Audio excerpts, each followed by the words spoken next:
Ahoy, and welcome. This is Admiral. Wololo. In anticipation of the upcoming DLC, The Last of Arariboya, The Last Bowbender. Indiana Jones and The Last Chieftains, give or take Indiana Jones. Let's consider some possible South American regional units, as well as highlight a fan concept that touches on this slightly, although is more geared towards Mesoamerica. Let's check it out. What makes this DLC quirky from the standpoint of regional units is the choice of new civilizations, which were seemingly optimized around covering previously uncovered areas, and by extension by distance to each other, resulting in much less of the geographic and cultural proximity that makes regional units like the Eagle Warrior a sensible choice in Mesoamerica. Eagle Warriors were also not historically an Aztec exclusive, as is often, but mistakenly repeated in the community, and up to the biggest creators. But the world isn't ready for that video yet. The difficulty of picking fitting regional units, or really continental units, So it's continental then? for South America becomes apparent if we start with a consideration of a possible Eagle Warrior replacement, where it probably has to be either fairly ahistorical for several civilizations, or fairly generic. One common proposal is based around the Inca Chasqui, obviously great for the Inca, but not so much for any of the new civilizations. So I don't know that they'll base a regional unit for the three new civs on one that only fits one older civilization. As with the new architecture set, my guess is that the new regional units will largely be based around the new civilizations. So I could even see Inca keeping the Eagle, and the three new civs getting a different regional. Chasquis were also messengers and not warriors, so while the Eagle theme of fast runners is maintained, it's a trade-off of gaining a historical Inca unit, but dropping the warrior element, so you have to flood your enemies with messengers, Yeah, I could send them a message. and hope you're able to distract them by overwhelming their postal system. I like that the current Inca Eagle is at least a warrior class, and at least vaguely resembles Inca-adjacent iconography like the Moche Bird Warriors or the friezes at Tiwanaku. The other main choice would be to make an infantry scout line so generic that it can't stand out as too ahistorical and is a loosely good fit for these civs. It might take vague visual inspiration from the Chasqui or Eagle, but without committing to such an unfitting name. All the names I've seen or can think of would be a little silly, although serviceable, like Scout Infantry, Scout Runner, or Scout Raider, progressing to something like Medium and Elite Infantry, Runners, or Raiders. If the Inca are excluded and it's just the three new civs getting an Eagle replacement, it might be called something like the Tribal Scout, reflecting the more tribal societies of the incoming civilizations. Despite some silliness, the generic option is probably my favorite. The last option, of course, would be to not replace the Eagle Warrior at all, and frankly, I don't mind that. Although I think it should at least have a regional skin that incorporates South American elements, like this skin from an official event mod that gives the Eagle Warrior an Inca-style shield and halberd.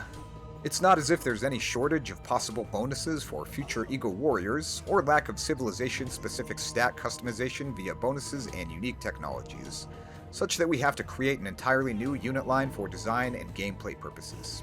So you can definitely view this as mainly a regional skins issue to help South American civs appear more distinct from Meso civs, without necessarily overhauling a unit line.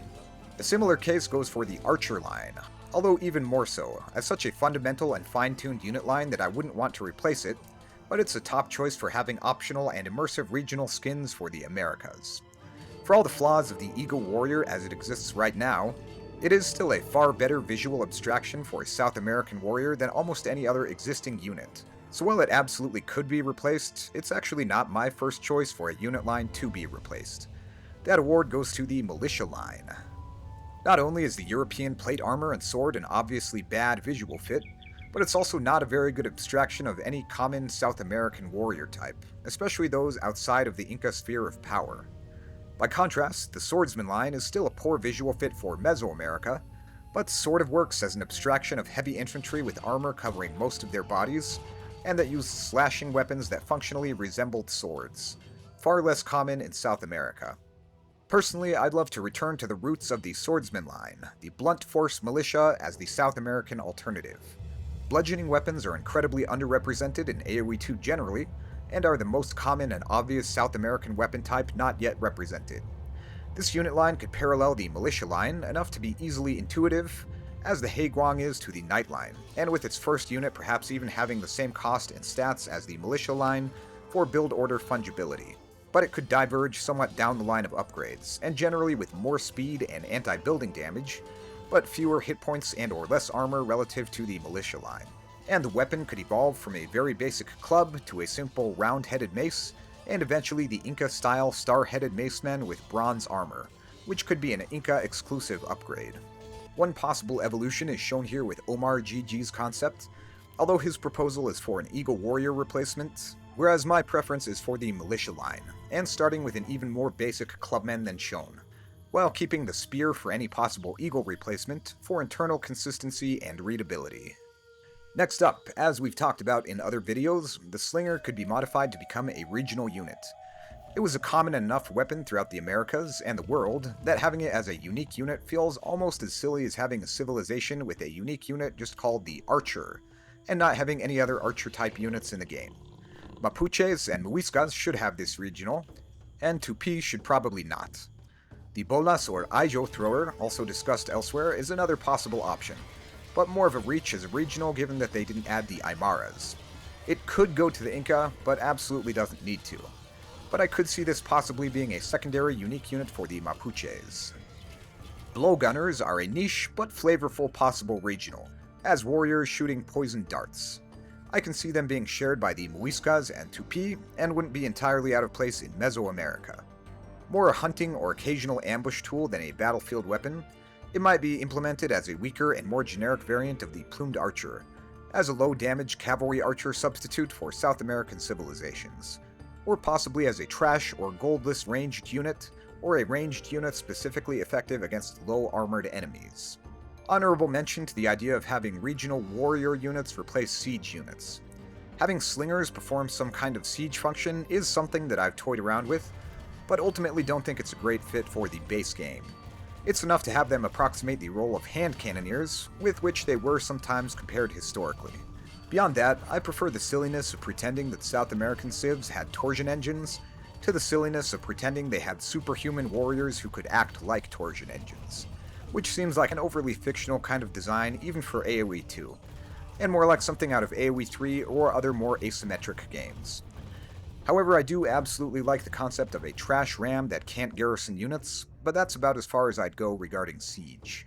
Moving on to naval additions. Again, in consequence of the chosen civilizations, they left what I would consider the most interesting possible ships on the table, namely the large coastal Pacific, Ecuadorian or Chincha balsas, and the Chimu and Aymara styles of animal-headed reed boat, with some loose stylistic parallels to the longboats.